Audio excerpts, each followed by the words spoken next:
Senior Congress leader KG George and MB Patil were sworn as a cabinet minister during a oath-taking ceremony of the new Karnataka government at Lok Bhavan in Bangalore.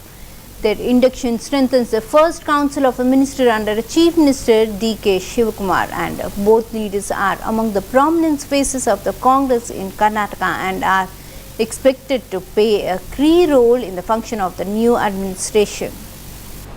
KJ George ಎಂಬ ಹೆಸರನ್ನು ನಾನು ಕಾನೂನಿನ ಮೂಲಕ ಸ್ಥಾಪಿತವಾದ ಭಾರತದ ಸಂವಿಧಾನದ ವಿಷಯದಲ್ಲಿ ನಿಜವಾದ ಶ್ರದ್ಧೆ ಮತ್ತು ನಿಷ್ಠೆಯನ್ನು ಹೊಂದಿರುತ್ತೇನೆಂದು, ನಾನು ಭಾರತದ ಸಾರ್ವಭೌಮತ್ವವನ್ನು ಮತ್ತು ಅಖಂಡತೆಯನ್ನು ಎತ್ತಿ ಹಿಡಿಯುತ್ತೇನೆಂದು ಮತ್ತು ಕರ್ನಾಟಕ ರಾಜ್ಯದ ಮಂತ್ರಿಯಾಗಿ ನನ್ನ ಕರ್ತವ್ಯಗಳನ್ನು ಶ್ರದ್ಧಾಪೂರ್ವಕವಾಗಿ ಮತ್ತು ಅಂತಃಕರಣಪೂರ್ವಕವಾಗಿ ನಿರ್ವಹಿಸುತ್ತೇನೆಂದು ಭಯ ಅಥವಾ ಪಕ್ಷಪಾತವಿಲ್ಲದೆ, ರಾಗದ್ವೇಷವಿಲ್ಲದೆ ಎಲ್ಲ ಬಗೆಯ ಜನರಿಗೆ ಸಂವಿಧಾನಕ್ಕೆ ಮತ್ತು ಕಾನೂನಿಗೆ ಅನುಸಾರವಾಗಿ ನ್ಯಾಯವೊಂದನ್ನು ಮಾಡುತ್ತೇನೆಂದು ದೇವರ ಹೆಸರಿನಲ್ಲಿ ಪ್ರಮಾಣ ಮಾಡುತ್ತೇನೆ.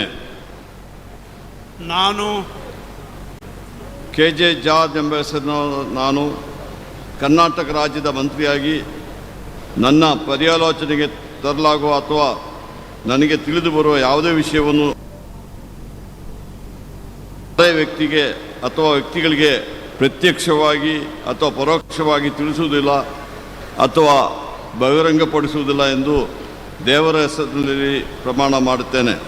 ಧನ್ಯವಾದಗಳು ಸರ್. ಈಗ ಮಾನ್ಯ ಸಚಿವರು ಪ್ರಮಾಣ ವಚನಕ್ಕೆ ಸಹಿ ಮಾಡಲಿದ್ದಾರೆ.